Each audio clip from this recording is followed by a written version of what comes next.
Hello friends. Today we will talk about the 2022 film Megan. The movie begins with an advertisement for toys that are the evolution of Tamagotchis. They can communicate with children, and with the help of a special app, they can be fed. To complete the picture, the toys shit and emit gases so that children do not think that pets are all fun. In the next scene, a girl named Katie is riding with her parents in the car. The heroine is playing with a toy that was given to her by her caring Aunt Gemma, who works for a company that makes them.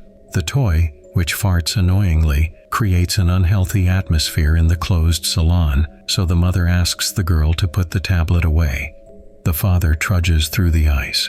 The car slows down to wait for a grader to clear the road. They don't have to wait long. A multi-ton truck emerges from the snow and crashes into the car like an alpha male. The action moves to the bowels of a toy company, where marketers are carefully studying how much fun children have. Gemma, Katie's aunt, works here, and together with Tess and Cole, she is working on a new prototype, an artificial intelligence robot named Megan. They brought a silicone face mask for her. Attaching it to the skeleton, the engineers test emotions, which end up in a malfunction of facial expressions. Unexpectedly, David's boss and his assistant come to his office. The boss is unhappy that his employees have missed all the deadlines. He needs a new, cheaper model of the pet by the weekend. Fake analogs have already flooded the market with a favorable price difference, so the bosses are torn and swearing. Gemma takes the opportunity to show a crucified mechanical baby ready to communicate with its creator, like Eve in paradise. She hopes to get funding. During the test, the processor first melts and then explodes. Megan seems to be trying to fulfill Bender Rodriguez's dream of killing all humans. But the explosion doesn't affect the leather freaks, although it scares David. He orders them to suspend the project and focus on pets. While cleaning up the spare parts, Gemma receives a message. She is called to the emergency room where her niece Katie, who survived the accident, needs a legal guardian. The heroine takes the girl home from the hospital, where she is greeted by a neighbor's dog that has crawled through a hole in the fence. In the house, a smart speaker warns the owner that the guys from Tinder have left several messages, but she's not in the mood for entertainment right now. Katie, who hasn't yet recovered from the shock, grabs for the collectible figures, but Gemma asks her not to. She takes the girl to a spare room, where her things are still full. Before going to bed, the girl asks to read to her, but the hostess doesn't have any children's books, so she has to download them to her phone. Later, while sorting through her things, Gemma hears the child crying.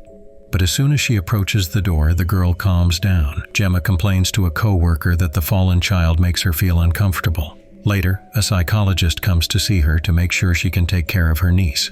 During the conversation, Gemma allows the girl to play with the collectible figures, but not in the way it was intended. As she leaves, the psychologist hints that if the heroine wants to keep her niece, she needs to find a common language with her. However, no one canceled the job.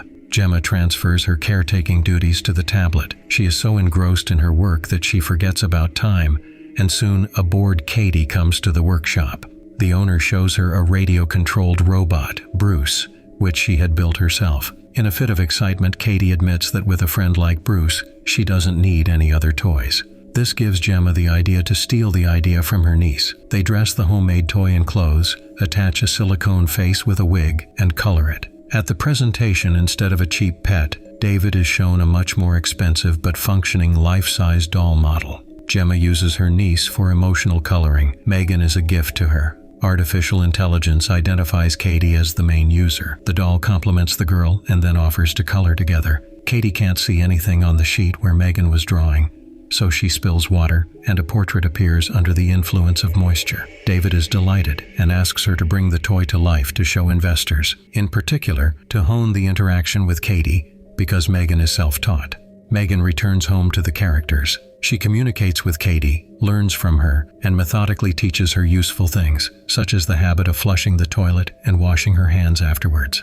Gradually, Katie and Megan become best friends, reading, dancing, sharing gossip, and doing other girly things. Meanwhile, the engineers analyze the robot's performance. Gemma is pleased that the doll has relieved her of the responsibility of taking care of the child she inherited from her dead sister. Megan eavesdrops on the conversation and, with the naive cyberpunk immediacy of a child, goes online to research death. Gemma tries to turn off the robot, but it doesn't listen. The heroine forgot to set the parental control. She appoints herself as the second user and forbids Megan to discuss the death of anyone with Katie. The robot's main task is to protect the girl from grief. But at night, Megan stays online, trying to find out if she is alive. In the morning, the doll doesn't even immediately respond to Katie's request. She asks to find the lost arrow. The robot spots the toy behind a hole in the fence and goes after it. A neighbor's dog raises the alarm and grabs the robot by the arm. When Katie tries to help, the dog bites her as well. A disheveled Megan coolly remarks that the girl needs medical attention, and then turns her cybernetic gaze to the disgruntled dog's owner. The policeman informs her that he can't do anything about it. Technically, the girl has violated the boundaries of someone else's private property. Megan hears the argument from the house. In the next shot, the dog, who is peacefully napping in a kennel, wakes up to the whistling and screaming of his owner. He runs to the hole in the fence where the sound is coming from, but is grabbed by a cold mechanical hand. In the morning, Gemma is woken up by the screams of her neighbor, who is calling the dog in vain. Together with the injured Katie, the aunt goes to the presentation. When Megan leaves, the girl begins to cry. The creators feel a setback, but do not stop the show. The robot asks why she is crying, and Katie tells her how much she misses her parents. Megan sympathizes and asks to hear more, recording the girl's speech so that she can always remind her friend of something intimate about her parents. The touching moment makes a huge impression on the audience. The chairman of the board of directors proposes to launch the advertising campaign immediately, clarifying for the sake of propriety whether Katie will meet the schedule. Later, Gemma tries to discuss her niece's emotional outburst, but she is busy playing with Megan. The engineer turns off the robot during the conversation so that the girl is not distracted, but she wants to turn on her friend as soon as possible. Megan sneaks into a meeting with a psychologist and notices that the doctor is upset with Katie. After the conversation, the psychologist gives Gemma a professional verdict. Katie is too fixated on the artificial girl and risks not growing up by being attached to the toy. Over dinner, Gemma talks about the school where her niece will get used to socializing with her peers. Megan interrupts the conversation, forcing the engineer to turn up the volume. When it comes to an introductory visit to a special school, Katie wants to take Megan with her. Gemma is against it. No one should see the secret prototype. The girl is offended and wants to leave, but her aunt grabs her arm.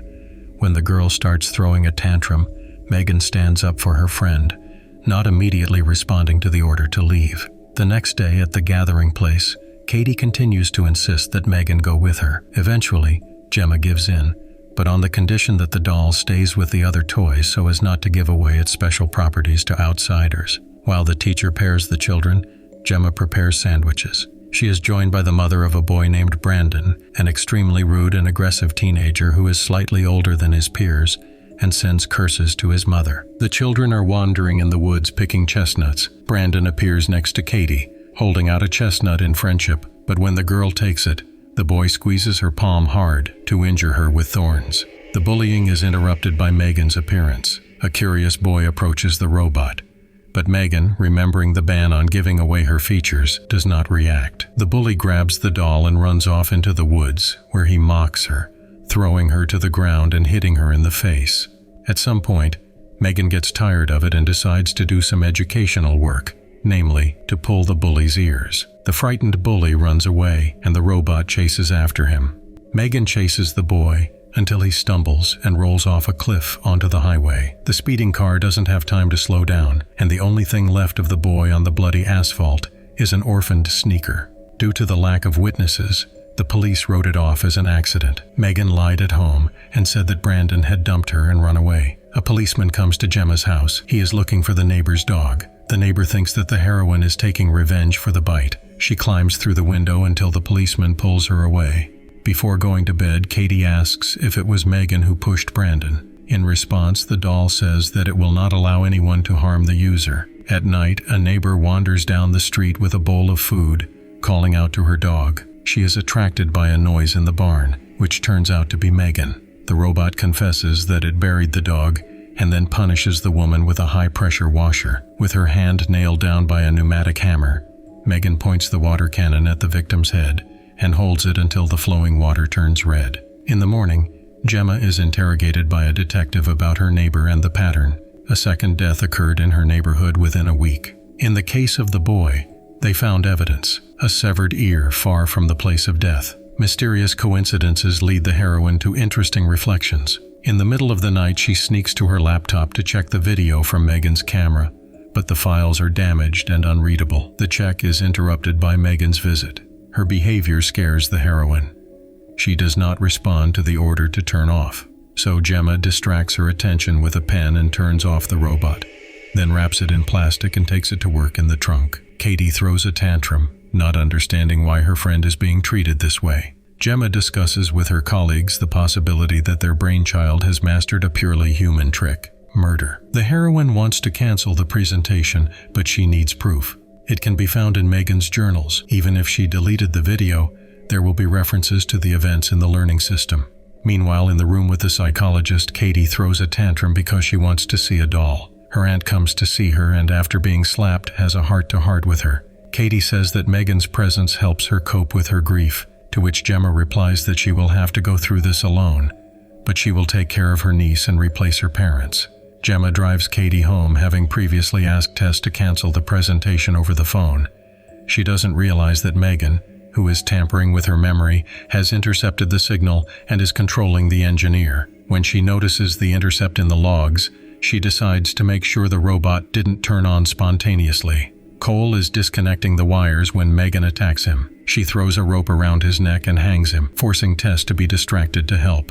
Meanwhile, the doll starts a fire of her own, simultaneously disabling the fire suppression systems, and then runs through the blood-red corridors, bumping into David. Breaking into a dance, Megan creates a distraction to get to the paper cutter. Suspicious, David runs to the elevator where he sees the assistant.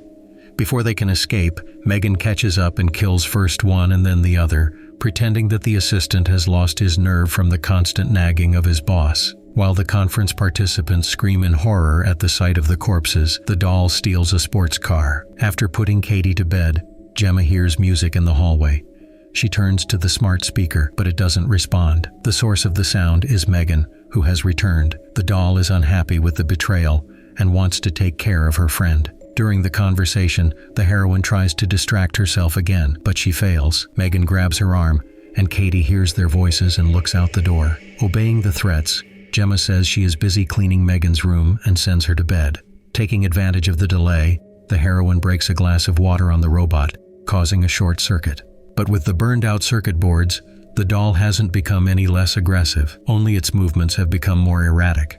Gemma runs to the workshop, where she fights back with a vibrating saw. Having damaged her wig, the saw stops, and then the robot is about to inflict pain and suffering on her. But then Katie appears. Reading emotions through facial expressions, the doll sees that the girl is making a difficult decision and activates Bruce. The robot's manipulators grab Megan, and Katie tears her ex-girlfriend to pieces with one gesture. But even half of the offended artificial girl wants revenge. Bruce falls over his own ass and crushes Gemma. Megan crawls over to Katie and squeezes her head, ignoring the order to shut down. However, before she can do anything, Gemma gets out from under the wreckage and knocks the doll over with a headbutt from Bruce. The engineer rips off the robot's mask, exposing the processor, but is unable to remove it because Megan resists. Only a well-aimed screwdriver stroke from Katie puts an end to the problem of artificial intelligence that is too imbued with natural feelings. But when the surviving girls leave the house, the smart speaker behind them turns on and gives them a look. And with that, the story comes to an end. Thank you for watching. If you enjoyed it, leave a like and subscribe to the channel.